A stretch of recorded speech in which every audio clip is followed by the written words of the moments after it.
हमारी दुनिया में कई सारे लोग ऐसे गुजर चुके हैं जिन्होंने बहुत ही कम उम्र में इतना नाम और शोहरत हासिल करी है कि आज भी दुनिया इन्हें याद करती है। ऐसे लोगों की मौत के कई अरसे बाद भी लोग इन्हें भूल नहीं पाते। ऐसे ही एक महान आर्टिस्ट ब्रूस ली भी थे, जिन्हें मार्शल आर्ट का चैंपियन कहा जाता है। बताया जाता है कि ब्रूस ली जब भी कोई शो करते थे तो उनके एक्शन सीन को स्लो मोशन में दिखाया जाता था, क्योंकि उनकी रियल स्पीड आंखों से देख पाना नामुमकिन था। दोस्तों, आम मार्शल आर्टिस्ट अपनी प्रैक्टिस के वक्त जहां 70 से 75 किलोग्राम वाले पंचिंग बैट का इस्तेमाल करते हैं, वहीं ब्रूस ली का पंचिंग बैट 150 किलोग्राम का हुआ करता था। इतने महान मार्शल आर्टिस्ट की मौत सिर्फ 32 साल की उम्र में हो गई, और इसके बाद से हमारी दुनिया में ब्रूस ली के जैसा दूसरा कोई मार्शल आर्टिस्ट आज तक पैदा नहीं हुआ। कुछ लोगों का मानना है कि ब्रूस ली के पास काफी सारी रहस्यमयी शक्तियां थी जो किसी भी आम इंसान के पास नहीं हो सकती, और इन शक्तियों के जरिए ही ब्रूस ली अपनी इंद्रियों को पूरी तरह से नियंत्रित करने का काम करते थे। क्या आप सोच सकते हैं कि कोई इंसान अपनी बॉडी के ब्लड सर्कुलेशन को भी कंट्रोल कर सकता है? जी हाँ दोस्तों, ब्रूस ली के पास ऐसी शक्तियां थीं जिसके जरिए वो अपनी बॉडी में होने वाले ब्लड सर्कुलेशन को भी कंट्रोल कर लेते थे। ब्रूस ली की कई सारी ऐसी टेक्निक हैं जो कैमरे में रिकॉर्ड की गई हैं और जिन्हें आज देखकर अपनी आंखों पर यकीन करना मुश्किल होता है।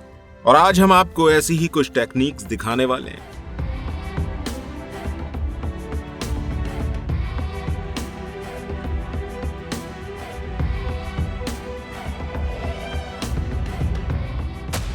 यह है ब्रूस ली की पहली टेक्निक, वर्ल्ड मोस्ट स्पीडिंग पंच।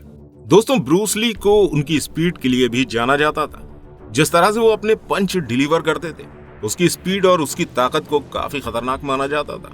ब्रूस ली सिर्फ अपने एक पंच से ही सामने वाले को ढेर कर दिया करते थे। ब्रूस ली का पंचिंग बैट आम पंचिंग बैट से काफी ज्यादा हार्ड होता था। इसके बावजूद भी ये पंचिंग बैट कुछ पंच पड़ने पर ही खराब हो जाता था। ब्रूस ली की थोड़ी प्रैक्टिस के बाद ही पंचिंग बैट पर छेद हो जाया करते थे।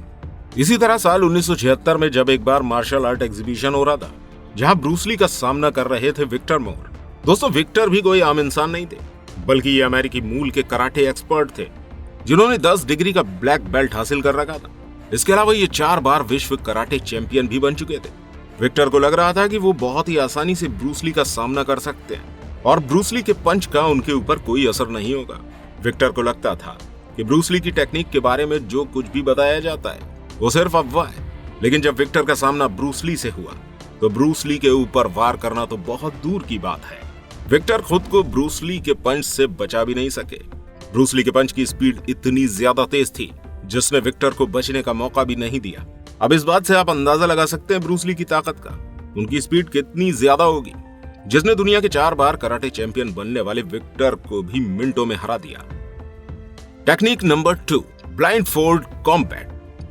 दोस्तों, इसी एग्जीबिशन के दौरान एक दूसरी फुटेज भी सामने आई थी और इसमें देखा गया था कि ब्रूस ली की आंखों पर पट्टी बंधी हुई थी। इसके बाद भी ये इस तरह से लड़ रहे थे जैसे दुनिया में कोई और मार्शल आर्टिस्ट नहीं लड़ सकता। आंखों पर पट्टी बंधे होने के बाद भी ब्रूस ली ने अपना सामना कर रहे व्यक्ति को 3 बार जमीन पर गिराया। आंखों पर पट्टी बंधे होने के बाद किसी का सामना कर पाना कितना मुश्किल है, ये तो हम सभी जानते हैं। लेकिन ये ब्रूस ली के लिए ज्यादा बड़ी बात नहीं थी। ऐसा कर पाना तभी पॉसिबल है जब आपकी सारी इंद्रियां जागी हुई हो।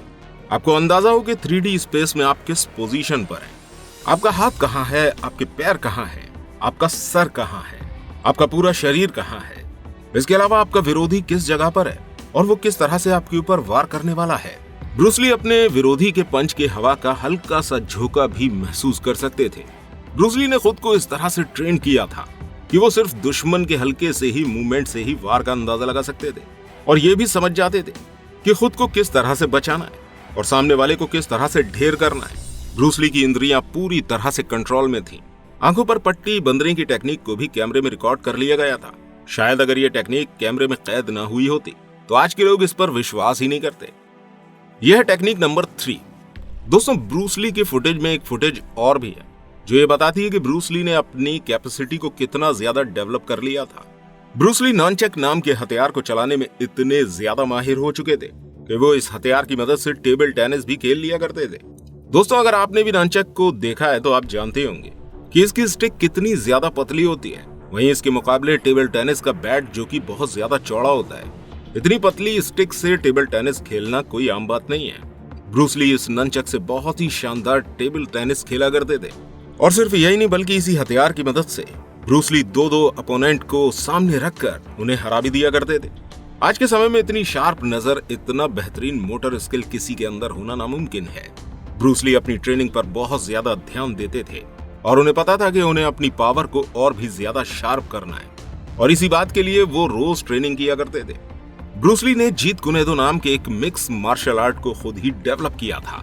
दोस्तों, ऐसा मार्शल आर्टिस्ट दुनिया में दूसरा कोई नहीं था जिसने सिर्फ 32 साल की उम्र में ही खुद की युद्ध कला डेवलप करी हो।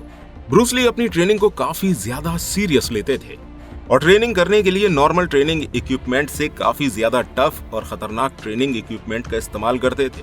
ब्रूस ली की सबसे खतरनाक तकनीक थी 1 इंच पंच, जिसे आज भी लोग ट्राई करते रहते हैं। अक्सर आपने देखा होगा रील वगैरह या शॉर्ट्स में कि लोग बिल्कुल करीब से पंच करते हैं। उनके पंच करते वक्त हाथ की दूरी सिर्फ 1 इंच होती है। दोस्तों, ये तकनीक दरअसल ब्रूस ली ने ही फेमस की थी।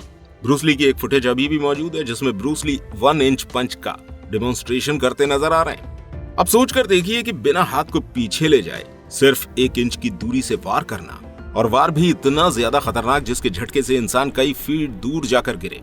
ऐसा कारनामा तो ब्रूस ली जैसा महान आर्टिस्ट ही दिखा सकता है। इसके अलावा उन्होंने 1 इंच पंच का एक एडवांस फॉर्म भी बनाया था जिसका नाम था 6 इंच पंच। दोस्तों, ये तो और भी ज्यादा खतरनाक था।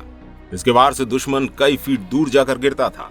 बेहद कम दूरी होने के बाद भी दुश्मन के शरीर को किस तरह से नुकसान पहुंचाया जा सकता है, यह तकनीक ब्रूस ली ने ही दुनिया को सिखाई थी।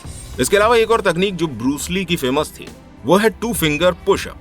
अब दोस्तों, वैसे तो आज हम ऐसा करते हुए काफी सारे लोगों को देख सकते हैं। कई सारे लोग ऐसे हैं जो 2 फिंगर पुशअप करते हैं। दोस्तों, जिस तरह से 2 फिंगर पुशअप ब्रूस ली किया करते थे उसकी वजह से ही इन्हें इसका रचयिता माना जाता है।